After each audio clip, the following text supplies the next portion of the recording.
আমি সুইডেনে গিয়ে কিছুদিন ওখানকার ভাষা শিখেছিলাম, কারণ জবের জন্য একটা ভালো মানের জবের জন্য অবশ্যই সুইডিশ জানাটা জরুরি হয়, নয়তো নর্মাল জবের জন্য ইংলিশ বা অন্য ভাষা চলে।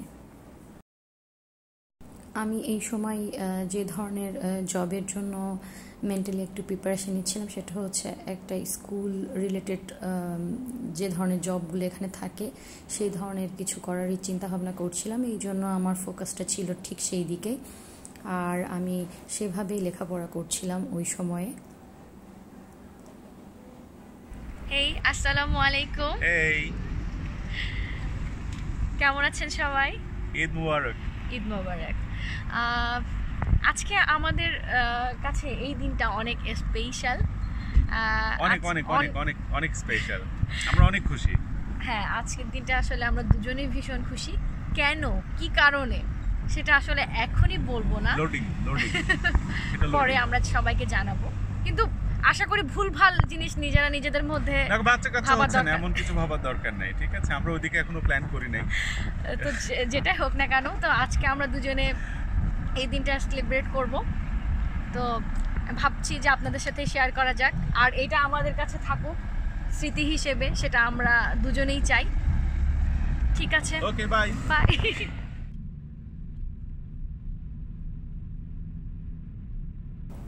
এই ভিডিওটা আমার অনেক পুরাতন ভিডিও। তো এই সময় আমি আসলে চাকরিটা পাই, এই দিনকেই আমার ইন্টারভিউ ছিল এবং এই দিনকেই আমি চাকরিটা পেয়ে যাই। তো সেই সুবাদে আসলে আমাদের এই ঘুরতে যাওয়াটা। বিদেশ এমন একটা জায়গা যেখানে আসলে নিজেদের খুশিগুলো নিজেদের মধ্যেই মানে রাখা লাগে, আর সেই সাথে যে জিনিসটা হয়, যত খুশি, যত আনন্দ, দুঃখ, কষ্ট, বেদনা সব তখন দেখা যায় হাজব্যান্ড ওয়াইফ দুজনের সাথেই শেয়ার করা হয়ে থাকে।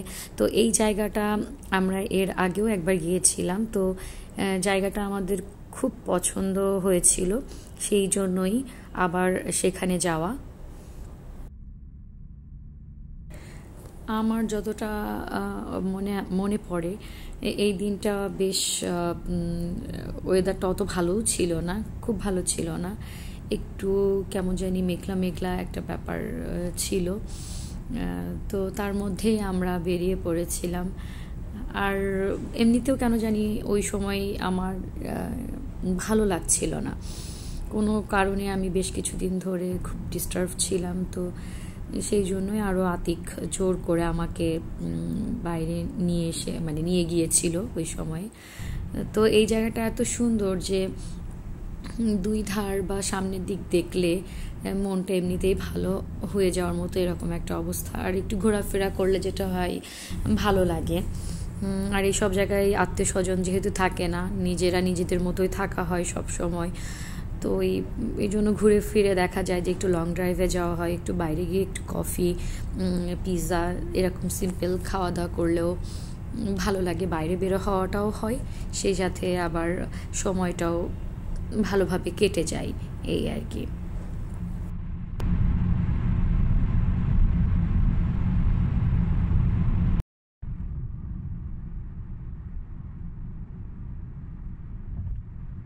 দূর থেকেই দেখছিলেন যে ভিডিওতে যে এই ব্রিজটা বেশ উঁচুতেই। তো দূর থেকে যতটা দেখতে উঁচু লাগছিল, কাছের দিকে আসার পরে তখন কিন্তু এটা সেই ফিলটা আর হয় না। আর এই সব রোডগুলো সচরাচর দেখা যায় যে তেমন একটা গাড়িও থাকে না, রাস্তা বলা যায় অধিকাংশ সময় ফাঁকাই থাকে। আর দুই ধারে সবুজ, মানে সামারের সময় যেটা হয় চারিদিকে সবুজ গাছপালা থাকে।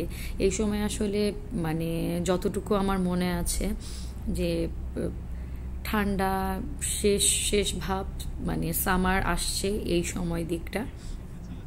তো তখনকার সময়কার ভিডিও এটা। গাছালি এখনও মানে গাছগুলাতে এখনও খুব ভালোভাবে পাতা আসেনি, বড় বড় গাছগুলো দেখলেই বোঝা যাচ্ছে। আর এই রোডগুলো খুবই সুন্দর।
জলের সাগর।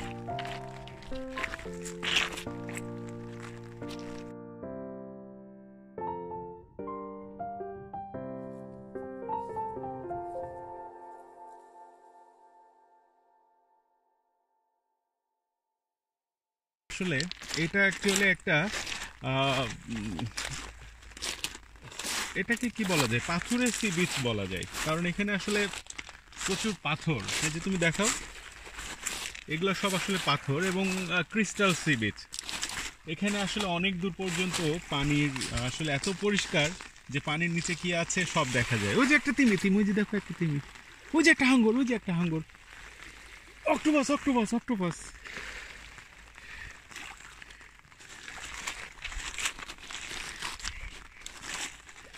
এটা হচ্ছে স্টকহোমের ভিতরে একটা সি বিচ। আজকে আবহাওয়াটা বেশ ভালো, এই জন্য আমরা ছাতা নিয়ে এসেছি। একটা যাতা অবস্থা, তাই হাতে আছে ছাতা। তো এই ভালো অভিজ্ঞতা, বাতাস নাই, যার জন্য আমরা সি বিচে ছাতা নিয়ে ঘুরতে পারছি। আজকে আমাদের মনটা ভালো, আবহাওয়াটা ভালো না হলেও। আর সব থেকে মজার ব্যাপার হচ্ছে যে আজকে সি বিচে শুধু আমরাই, আর কেউই নাই, কেউ নাই, পুরো সি বিচটাই আমাদের। ব্যাপারটা ভালো না বলুন? ভালো না, ভালো না ব্যাপারটা?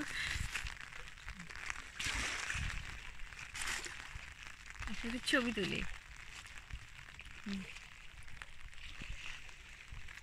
ছাতা ধরো রে দেওরা, ऐसा सुंदर শাড়ি আমায় ভিগ দিলাই না।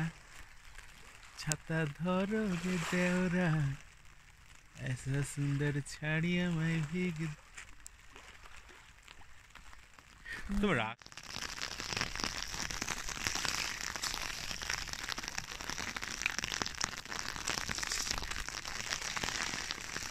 চারিদিকে শুধু পাথর আর পাথর।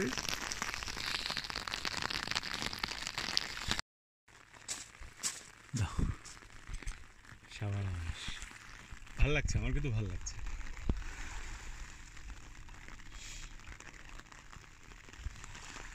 এই জায়গাটার মেন নাম আসলে নাতারো আইল্যান্ড, আর এখানে বেশ ভালোই বৃষ্টি শুরু হয়ে গেল। যতটা সময় সম্ভব সেই জায়গাটায় আমরা থেকেছিলাম। আর ওই সময়টা উপভোগ করছিলাম, যে সুন্দর লাগছিল চারিদিক, আর বৃষ্টির যে শব্দ। আর তারপরে আমরা ওখান থেকে বেরিয়ে পড়লাম, আমরা আবার রওনা দিলাম। আর এই যে ব্যাক করার সময় এই যে রোডগুলা কি সুন্দর লাগছে না, বেশ সরু রাস্তা। এই রাস্তা ধরে আমরা আবার চলে যাচ্ছি। এই ভিডিওগুলো করাই এই জন্য যে একটা না একটা সময় তো আমরা ওই দেশগুলা থেকে চলে আসব। তো এই জন্য এই জিনিসগুলো ধারণ করা থাকলে আমি যখন আরও 5-7 বছর 10-20 বছর পর আমি যখন এই ভিডিওগুলো দেখব, আমার নিঃসন্দেহে ভালো লাগবে। আর কবে যেতে পারবো কি পারবো সেটা আমরা কেউই জানি না, বা জানা সম্ভব হয়েও থাকে না, কিন্তু এই স্মৃতিগুলো থেকে যায়। আমার সন্তান বড় হবে, তাকে আমার এই স্মৃতিগুলো আমি তাকে দেখাতে পারবো, বা আমি নিজেও দেখতে পারবো। তো এই চারিদিক উপভোগ করতে করতে আমরা চলে যাচ্ছি আমাদের বাসার দিকে। আর এই যে বৃষ্টি হলে দেখা যায় যে এইসব রোডগুলোতে গাড়ি চালানোটাও বেশ টাফ হয়ে যায়, যেহেতু রাস্তাগুলো বেশ সরু।